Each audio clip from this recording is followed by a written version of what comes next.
आनंद द्विगुणित करा वारणा उत्पादनांसोबत.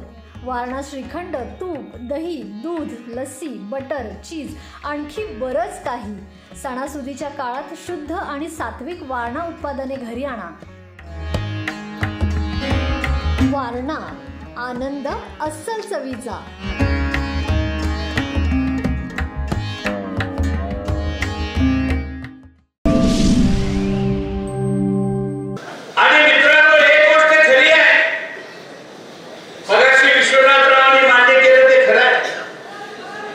आमच्या काळामध्ये राज्याचं बजेट कमी,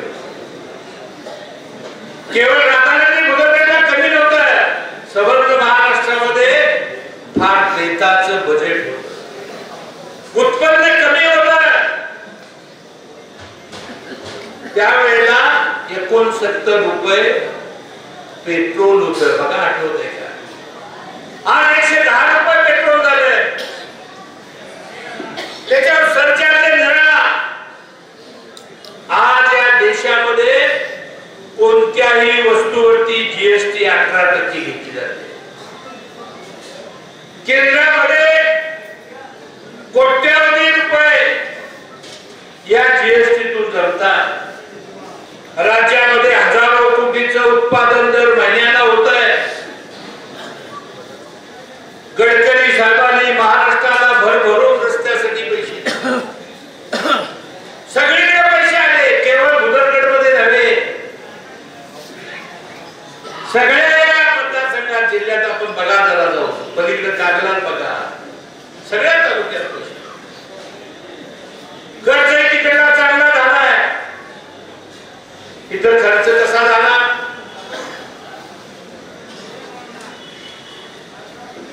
30% कमिशन. अवघड. आमच्या काळात विश्वनाथराव म्हणले आम्ही कामं केली जी कमी झाली असते, पण ती कामं चोख होती, दर्जेदार होती.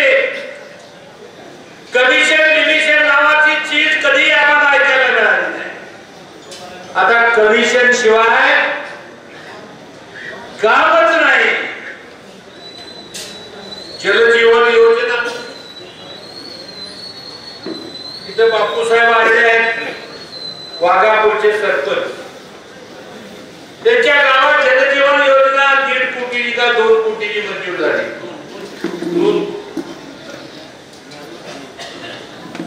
टेंडर बाहेरच्या एका कोल्हापूरच्या एका पलीकडल्या सांगलीच्या कॉन्ट्रॅक्टरनं टेंडर भरलं. ते टेंडर भरलं म्हणून राग घेणार आणि ते कामच कॅन्सल केलं. आता नवीन त्यांनी टेंडर काढलं, नवीन आपला कॉन्ट्रॅक्टर किती टक्क्याला भरला माहित नाही. कोण म्हणतोय 20%, कोण म्हणतोय 25%, कोण म्हणतोय 30%. बापूसाहेबांना विचारलं पाणी चालू झालंय का? अजून काय चालू झालं नाही. अशा पद्धतीचा हा कामाचा दर्जा आहे. आणि मग दर्जाबद्दल काय बोलावं? परवा मी पुरावर एक मेळावा घेतला. त्या मेळाव्यात मारुती कदम नावाचा कार्यकर्ता आमचा पळशूर होता. त्याने भाषण त्याला असं सांगितलं की आमच्या गावामध्ये 20 कोटी 25 कोटी कामांचं बोर्ड लागलं. लोकार्पण सोहळा आपण बघितलं म्हणला, त्याचे बरेच रस्तेच नाही, कागदावर केवळ खर्च पडलाय. आता धूमधडाका चालू झाला या आठवड्यात 15 दिवसात. मंजुरी आहे का नाही माहित नाही, प्रशासकीय सँक्शन आहे का नाही माहित नाही, टेंडर झाल्याचं अजून चित्र नाही. केवळ लोकांची दिशाभूल करायचं काम चालू आहे. आणि म्हणून अशा दिशाभूल करताना लोकप्रतिनिधीला थोपवण्यासाठी उद्याच्या निवडणुकीमध्ये आपल्या सर्वांना काम करावं. अरे आपल्याला माहिती आहे आपल्या विभागातलं वेगोली धरण फुटलं मागच्या 2 वर्षात. कशामुळे फुटलं? धरण चांगलं, पण त्याच्यावर देखभाल दुरुस्ती करायला उन्हाळा पावसाळा एक वॉचमन नेमतात. वॉचमन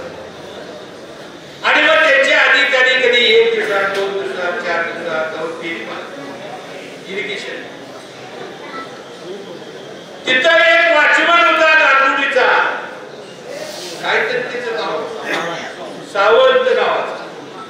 तो सावंत नावाचा वॉचमन ह्याचा ऐकत नव्हता, ह्याच्या पार्टीचा नव्हता, ह्याच्या बाजूचा नव्हता गावात.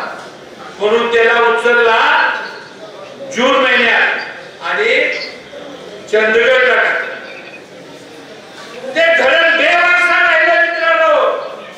आणि दुर्दैवानं हळू ते जे वाल बसवलेला होता त्या वालच्या शेजारून हळू लाल माती बाहेर आहे. 4 दिवस 2 दिवस 8 दिवस कोणच नाही. एका रात्री ते धरण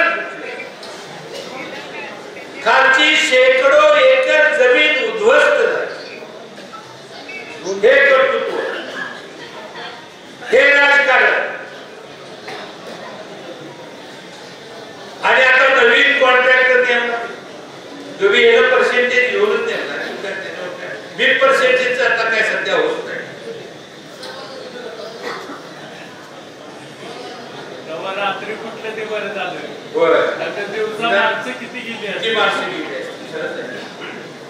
आमच्या कारकिर्दीमध्ये काळामध्ये दत्ताला गळती लागली. आता आहेत. आमच्या वेळेला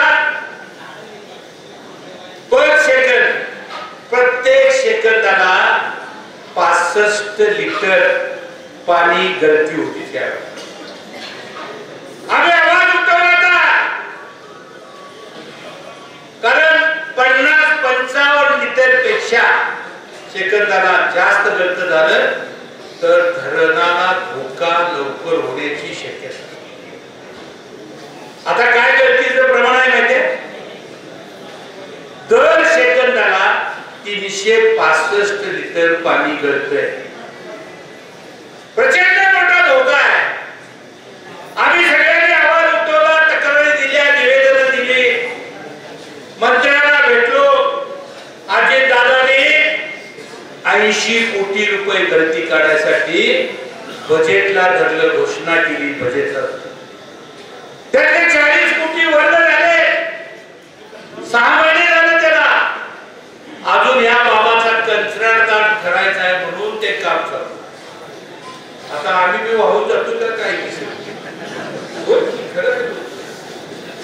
परिस्थिती आहे. लोकप्रतिनिधीने जनतेला जबाबदारीनं काम करायला, केवळ दिखाऊपणाची कामं करून चालणार नाही.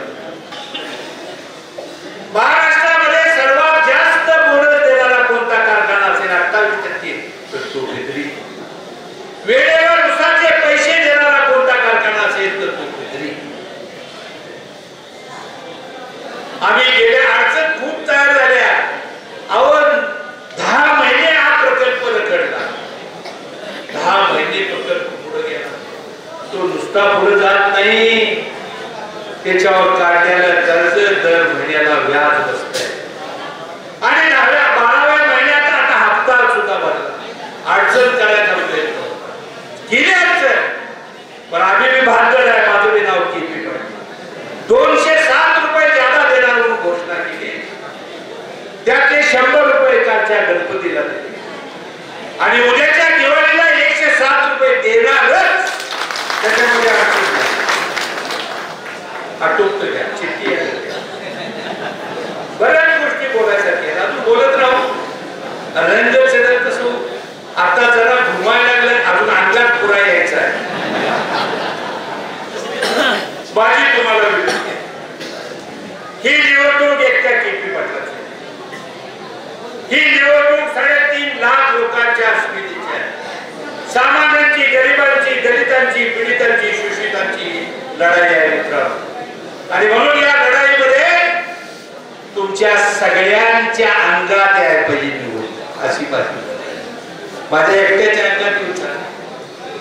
आणि म्हणून तुमच्या गावातले, डेरीतले मतभेद असतील, सोसायटीतले असतील, ग्रामपंचायत मधले असतील, बांधावरचे असतील, पिंडीवरचे असतील, हे सगळे बाजूला ठेवा आणि एकोप्यानं केपी पाटलांना उद्या आमदार करायचं ईर्षेनं आपल्या गल्लीत असेल, गावात असेल, भावकीत असेल, नातेवाईक असतील, वार्डात असेल, वाडी वस्तीवरती असेल, सगळी कामं तुम्हाला करावी आणि ती कामं तुमच्या गावात तुम्ही पुढारपण करून करण्याची गरज आहे. काल आम्ही पाटगाव भागात होतो. आपल्याकडे सुद्धा आता इकडे व्हायला लागलंय गव्यांचा त्रास, होय ना, गव्यांचा मोठा त्रास आहे सगळीकडे. हिस्त्र पशूंचा त्रास आहे.